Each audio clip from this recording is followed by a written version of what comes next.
அமைச்சர் பொன்முடிக்கான தண்டனை விவரம் இன்று அறிவிக்கப்பட உள்ளது. இது குறித்த கூடுதல் விவரங்களை நமது செய்தியாளர் நாகப்பனிடம் கேட்கலாம். நாகப்பன், வணக்கம். அமைச்சர் பொன்முடி மீதான சொத்து குவிப்பு வழக்கின் பின்னணி என்ன, தண்டனை விவரம் என்று அறிவிக்கப்படுவது குறித்த விவரங்களை பதிவு செய்யலாம். வணக்கம் தீபிகா. 2006ஆம் ஆண்டு முதல் 2011ஆம் ஆண்டு வரையிலான திமுக ஆட்சி காலத்தில் உயர்கல்வித்துறை அமைச்சராகவும் கனிம வளத்துறை அமைச்சராகவும் அமைச்சர் பொன்முடி பதவி வகித்திருந்தார். அன்றைய காலகட்டத்தில் வருமானத்துக்கு அதிகமாக 1,75,00,000 ரூபாய் அளவிற்கு சொத்துக்கள் சேர்த்ததாக லஞ்ச ஒழிப்புத்துறை தரப்பில் வழக்கு பதிவு செய்யப்பட்டது. இந்த வழக்கை விசாரித்த MP MLA-க்களுக்கான சிறப்பு நீதிமன்றம் அமைச்சர் பொன்முடி மற்றும் அவரது மனைவியை வழக்கில் இருந்து விடுதலை செய்து 2016ஆம் ஆண்டு ஏப்ரல் மாதம் தீர்ப்பளித்தது. இந்த தீர்ப்பை மறு ஆய்வு செய்ய வேண்டும் என்று நீதிபதி ஆனந்த் வெங்கடேஷ் வழக்கை தாமாக முன்வந்து சென்னை உயர்நீதிமன்றத்திலே விசாரணைக்கு எடுத்துக்கொண்டார். பின்னர் நீதிபதி ஆனந்த் வெங்கடேஷ் சென்னை உயர்நீதிமன்ற மதுரை கிளைக்கு மாற்றப்பட்டதால் இந்த வழக்கை சென்னை உயர்நீதிமன்ற நீதிபதி ஜெயச்சந்திரன் விசாரித்து வந்தார்.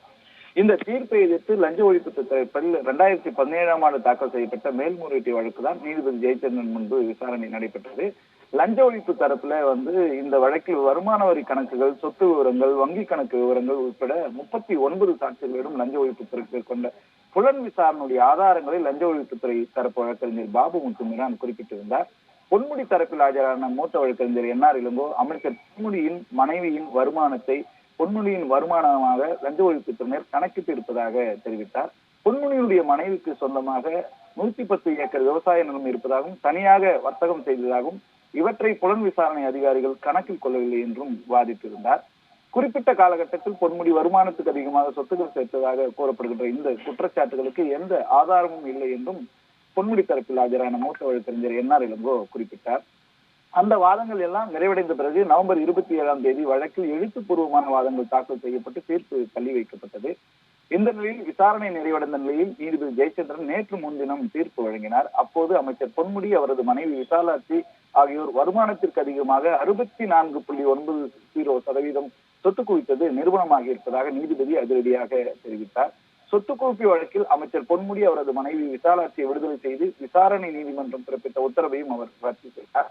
மேலும் தண்டனை விவரங்களை அறிவிப்பதற்காக வழக்கின் விசாரணை இன்று காலை 10:30 மணிக்கு தள்ளி வைக்கப்பட்டிருக்கிறது. அதன்படி இன்று பொன்முடி, விசாலாட்சி ஆகியோர் நேரில் அல்லது காணொலி மூலமாக ஆஜராக வேண்டும் என்று நீதிபதி ஜெயச்சந்திரன் உத்தரவு பிறப்பித்திருக்கிறார். தீபிகா,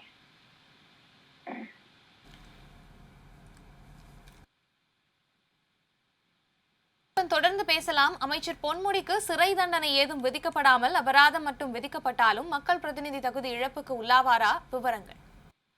மக்கள் பிரதிநிதித்துவத்தினுடைய சட்டத்தின்படி ஊழல் வழக்கில் குற்றவாளி என்பது நிரூபணமானாலே அவரது பதவி பறிபோகும் என்றும் 21ஆம் தேதியான இன்று தண்டனை விவரங்கள் அடங்கிய தீர்ப்பு நகல் வெளியான பிறகே இதற்கான நடைமுறை தொடங்கும் என்றும் முதலிலேயே தகவல் வெளியானதால் தமிழக அரசியல் களம் பரபரப்பான ஒரு சூழ்நிலையிலே இருக்கிறது. பொதுவாக வருமானத்திற்கு அதிகமாக சொத்து சேர்த்ததாக ஊழல் தடுப்பு சட்டத்திலே குற்றவாளி என்று நீதிமன்றம் அறிவித்திருப்பதால் மக்கள் பிரதிநிதித்துவ சட்டத்தின் அடிப்படையில் MLA-விற்கான தகுதியை பொன்முடி இழக்கிறார் என்று மூத்த பத்திரிகையாளர்கள் சொல்கிறார்கள். மேலும் அமைச்சர் பொன்முடி குற்றவாளி என அறிவிக்கப்பட்டதற்கு தடை பெற்றால் மட்டுமே MLA-வாக அவர் தமிழ்நாடு சட்டப்பேரவையிலே தொடர முடியும் என்றும் அவர்கள் குறிப்பிட்டிருக்கிறார்கள். இது குறித்து மிக விரிவாக வழக்கறிஞர்கள் தரப்பிலே விசாரித்த போது அவர்கள் அளித்த கருத்துக்கள் என்பது மிக முக்கியமானதாக இருக்கிறது. மக்கள் பிரதிநிதித்துவ சட்டத்தினுடைய 8வது பிரிவின்படி ஊழல் தடுப்பு சட்டம் என்பது 2 பிரிவினர்களுக்கு இடையே விரோதத்தை உருவாக்குவது, லஞ்சம் வாங்குவது, பாலியல் வன்கொடுமை, பெண்களுக்கு எதிரான குற்றங்கள், தீண்டாமையை பின்பற்றுவது, தடை செய்யப்பட்ட பொருட்களை ஏற்றுமதி செய்வது, சட்டவிரோத நடவடிக்கைகள் தடுப்பு சட்டம், தேசிய கொடி மற்றும் தேசிய கீதத்தை அவமதிப்பது, போதைப் பொருள் தடுப்பு சட்டம், பயங்கரவாத தடுப்பு சட்டம், இந்த சட்டப்பிரிவுகளின் கீழ் குற்றவாளி என்று நிரூபிக்கப்பட்டால் அவர் இயல்பாகவே தன்னுடைய பதவியை இழக்கிறார் என்று தெரிவிக்கப்பட்டிருக்கிறது. மக்கள் பிரதிநிதித்துவ சட்டம் 8வது பிரிவு இதைத்தான் உறுதிப்படுத்துகிறது. தண்டனை அறிவிக்கப்பட்ட நாளில் இருந்து இந்த நடைமுறை தொடங்கும் என்றும் அதனால் மக்கள் பிரதிநிதி 6 ஆண்டுகள் வரை தேர்தலில் போட்டியிட முடியாது என்றும் வழக்கறிஞர்கள் தரப்பிலே தெரிவிக்கப்பட்டிருக்கிறது. இதன் அடிப்படையில் பார்க்கும்போது அமைச்சர் பொன்முடி குற்றவாளி என நிரூபிக்கப்பட்டு ஒருவேளை சிறை தண்டனை எதுவும் விதிக்கப்படாமல் அபராதம் மட்டும் விதிக்கப்பட்டாலும் கூட அவர் மக்கள் பிரதிநிதி தகுதி இழப்பிற்கு உள்ளாவார் என்றுதான் வழக்கறிஞர்கள் தரப்பிலே தெரிவிக்கப்பட்டிருக்கிறது.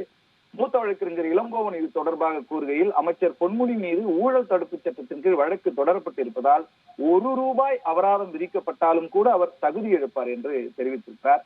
ஒருவேளை தகுதி இழப்பிற்கு உள்ளாகாமல் இருக்க வேண்டும் என்றால் அமைச்சர் பொன்முடி குற்றவாளி என அறிவிக்கப்பட்டதற்கு தடை ஆணை பெற வேண்டும். அந்த தடையை பெற்றால்தான் அவர் எம்எல்ஏவாக அமைச்சராக தொடர முடியும். சட்டமன்றத்தில் அவர் எம்எல்ஏவாக தொடர வேண்டும் என்றால் நிச்சயமாக அவர் குற்றவாளி என அறிவிக்கப்பட்டதற்கு தடையாணை பெற வேண்டும் என்று வழக்கறிஞர்கள் தரப்பிலே தெரிவிக்கப்பட்டிருக்கிறது.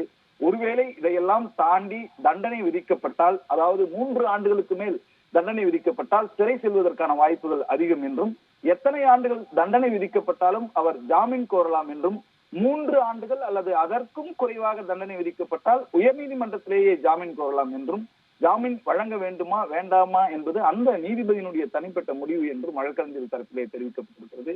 ஒருவேளை இந்த 3 ஆண்டுகளுக்கு மேல் என்றால், அதாவது 3 ஆண்டுகளுக்கு உள்ளாக தண்டனை விதிக்கப்பட்டால் சென்னை உயர்நீதிமன்றத்தில் அவரால் ஜாமீன் பெற முடியும், ஜாமீன் கோர முடியும். 3 ஆண்டுகளுக்கு மேல் தண்டனை விதிக்கப்பட்டால் உச்ச நீதிமன்றத்தை நாடித்தான் அவரால் ஜாமீன் பெற முடியும், ஜாமீன் கோர முடியும் என்று வழக்கறிஞர்கள் தரப்பிலே தெரிவிக்கப்பட்டிருக்கிறது.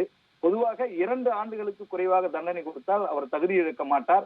ஆனால் குற்றவாளி என்ற தீர்ப்புக்கு மட்டும் அவர் தடையாணை பெற வேண்டும் என்பதுதான் இப்பொழுது அவசியமாக இருக்கிறது. தீபிகா,